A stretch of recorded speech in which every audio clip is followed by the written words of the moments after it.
네, 안녕하세요. 도사 이승태 TV의 이승태 변호사입니다. 이번에는 건축 분쟁하고 관련된 거예요. 그러니까 뭐 한 200세대 정도 되는 공동주택이 있는데 거기에 장애인 출입구가 만들어져 있지 않은 거예요. 그러니까 장애인들 경사로 있잖아요. 장애인들이 휠체어 타고 들어갈 수 있는 경사로가 만들어져 있지 않으니까 입주자 대표회에서 야, 이거 좀 이상하다.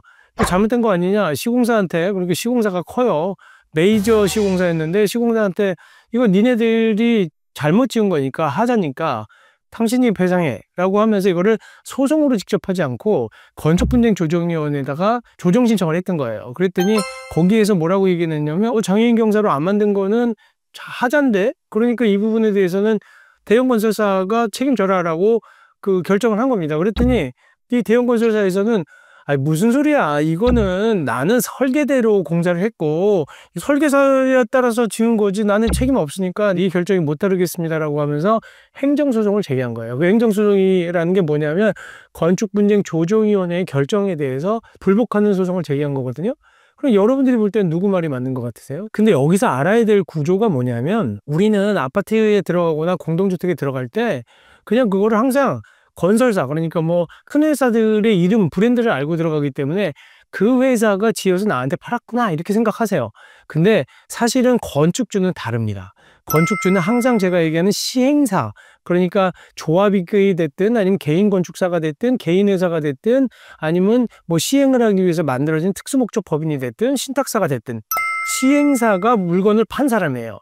그 사람하고 저는 분양계약을 한 거고, 시공사는 뭐냐면 이런 시행사들이 내가 이 아파트를 그리고 공동주택을 누구한테 지을까 고민하다가 건설회사들을 데리고 와서 공사 도급 계약을 한 거예요. 도급인들이라고 하는 건 시행사거든요. 내가 도급을 준 거니까. 그러면 도급을 받은 사람을 수급인이라고 하는데 그 수급인들은 도급인이 시키는 대로 일을 하면 되는 거예요. 도급계약이라고 하는 건 시킨 대로 일을 해서 일을 완성한 것을 납품만 하면 되는 거니까 집을 그대로 지었지 않냐? 설계는 누가 했냐? 도급인이 한 건, 시행사가 한 대로나 해줬는데 거기에 애초에 장애인 통로 경사는 빠져 있었다. 근데 그거를 내가 왜 책임지느냐 이렇게 얘기를 한 거예요. 시공사 입장에서는 도급인인 시행사가 준 설계 도서대로 했는데 왜 남으로 입주자 대표회는 법을 몰라서 일반인들이니까 나한테 이거를 배상하라고 했고 하자라고 해서, 그리고 또 건축분쟁조정위원회에서도 뭔가 착각해서 이렇게 한 거 아니냐 이렇게 얘기를 했어요. 그랬더니 대법원이 뭐라고 얘기했냐면, 여러분들 생각은 어떠세요? 설계 책임 있는 시행사가 책임질까요? 아니면 그 시공사가 책임질까요? 근데 여기서 중요한 거는 원칙적으로 시행사가 책임져야 되는 게 맞죠. 근데 대부분 집을 지은 시행사는 없어지는 경우가 많아요.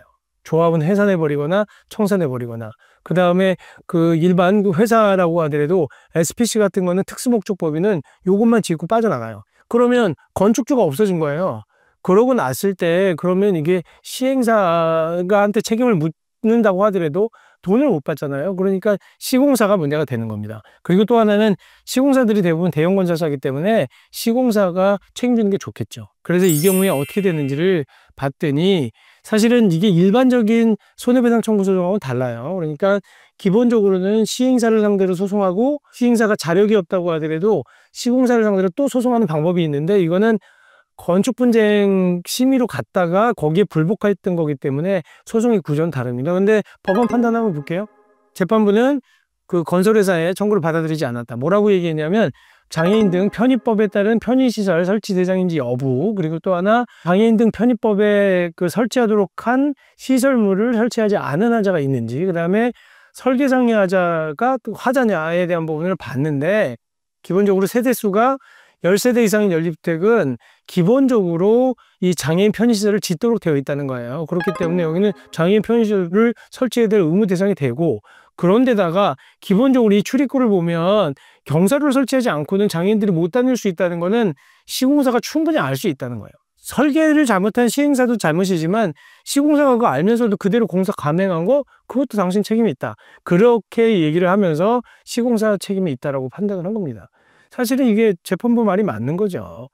물론 건설사에서는 설계가 잘못됐다고 하더라도 난 설계대로 공사를 했다는 주장만 하는 건데, 그걸 어떻게 보면 사실 형식 논리 아니겠냐. 계약상은 그렇지만 뻔히 이렇게 지으면 장애인들 못 다닐 것 같은데 그 건설 많이 하는 사람들이 그거 모르고 지었다는 거는 책임져야 되는 거 아니겠냐, 이렇게 지금 판단을 한 겁니다. 그 다음에 시공사가 대신 물어주면 시행사랑 관계해서, 건축주랑 관계해서 다시 돌려받든 그쪽에다 청구를 하든 그건 니네들이 알아서 해라 이렇게 판단을 한 거예요. 여태까지 기존의 그 시공사들 입장에서는 납득하기 어려운 판결로 보일 수도 있긴 하지만 저는 이런 부분들이 좀 타당하지 않나. 왜냐하면 이게 우리의 상식에도 부합하고 그다음에 또 이를 쉽게 분쟁을 해결하기 위한 기도 적절한 것으로 보입니다.